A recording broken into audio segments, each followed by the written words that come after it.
Salut, c'est Pierre-François et bienvenue dans Stratégie. J'espère que tu vas bien. Aujourd'hui, je vais te parler de procrastination et te parler de passage à l'action.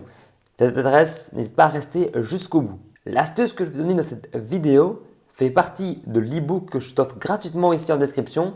C'est une liste de 31 conseils, de 31 astuces pour justement venir à bout de la procrastination et enfin passer à l'action pour réaliser tes rêves. Donc, si tout ça t'intéresse, tu peux télécharger l'e-book en description ou même t'abonner à Stratégie sur YouTube parce que c'est un sujet qu'on sera amené à retraiter plus tard. Dans cet e-book, je définis la procrastination comme étant une mauvaise habitude.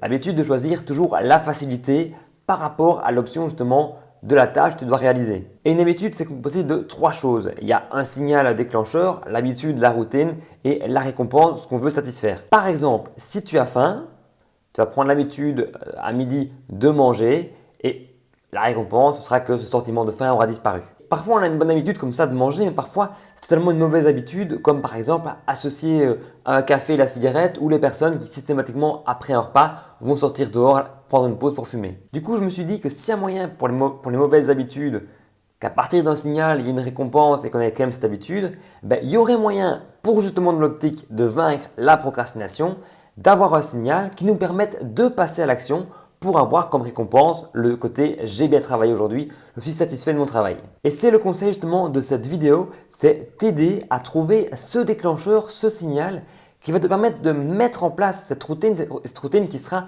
le passage à l'action pour justement avoir cette satisfaction fin de journée d'avoir bien travaillé. Alors quel signal finalement peut être un déclencheur pour se mettre au travail? Moi, en tout cas, dans mon expérience propre, j'en ai trouvé plein. Ça peut être simplement te dire, je vais mettre une musique ou faire une danse qui va me mettre dans un rythme pendant 5 minutes et après me dire, je me mets au travail. Pour certains, c'est regarder une vidéo inspirante. Je connais des gens particulièrement qui regardent une vidéo TED et qui après se disent, je me mets au travail. Ça peut se dire, je vais me recentrer sur mon pourquoi pendant 5 minutes, se demander pourquoi je fais cette tâche, pourquoi c'est important pour moi et se le rappeler et finalement se remettre au travail juste après. Ça peut être se dire, je fais des affirmations, je visualise le travail que je dois faire pendant 5 minutes pour me mettre au travail cette journée-ci. Ça peut aussi simplement être des choses beaucoup plus concrètes comme se dire, bon ben voilà, aujourd'hui je suis habillé, moi ici en pull à capuche, quand je mets une chemise, je me sens beaucoup plus dans la peau d'une personne qui va travailler sérieusement. Donc il suffit juste que je mette des vêtements dans lesquels je me sens, même si on dit l'habit ne fait pas le moine, parfois ça y aide.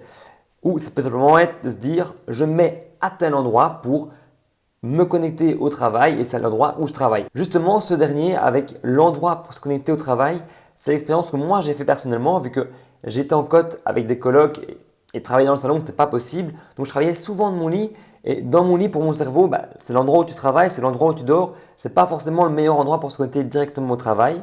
Alors que maintenant j'ai directement mon coin bureau, mon coin travail, je sais directement que quand je m'installe, je ne fais que ça. C'est totalement exclusif au travail et quand je m'assieds, il suffit que je me pose là, je sais ce que je vais faire, je sais que je vais travailler, c'est mon déclencheur pour mettre au travail. Donc moi ici, je te donnais plusieurs déclencheurs possibles pour créer cette routine justement de te mettre au travail et d'avoir comme récompense cette satisfaction du travail que tu as fait et finalement vaincre la procrastination. C'est comme je te l'ai dit, une mauvaise habitude, donc c'est une habitude, ça met en place, ça met du temps à mettre en place, ça peut prendre 21 à 30 jours, ça dépend un petit peu des études qui ont été faites là-dessus, donc un mois vraiment où tu peux te forcer à travailler avec ce déclencheur pour arriver à ce résultat. Et si tu veux voir les 30 autres astuces, je t'invite à voir mon e-book en dessous pour vaincre la procrastination et enfin passer à l'action. C'est un sujet justement qui me tient à cœur parce que c'est souvent un des premiers gros facteurs bloquants pour justement ne pas réaliser ses rêves. Et je voudrais que tu réalises tes rêves, je le voudrais pour moi aussi. C'est ce qu'on fait ensemble. C'est pour ça que tu peux t'abonner à Stratégie. Donc là maintenant, je t'invite directement à télécharger ce e-book offert pour vaincre la procrastination. Et je te souhaite de passer une bonne fin de journée. Moi, je te dis à la prochaine vidéo. Salut!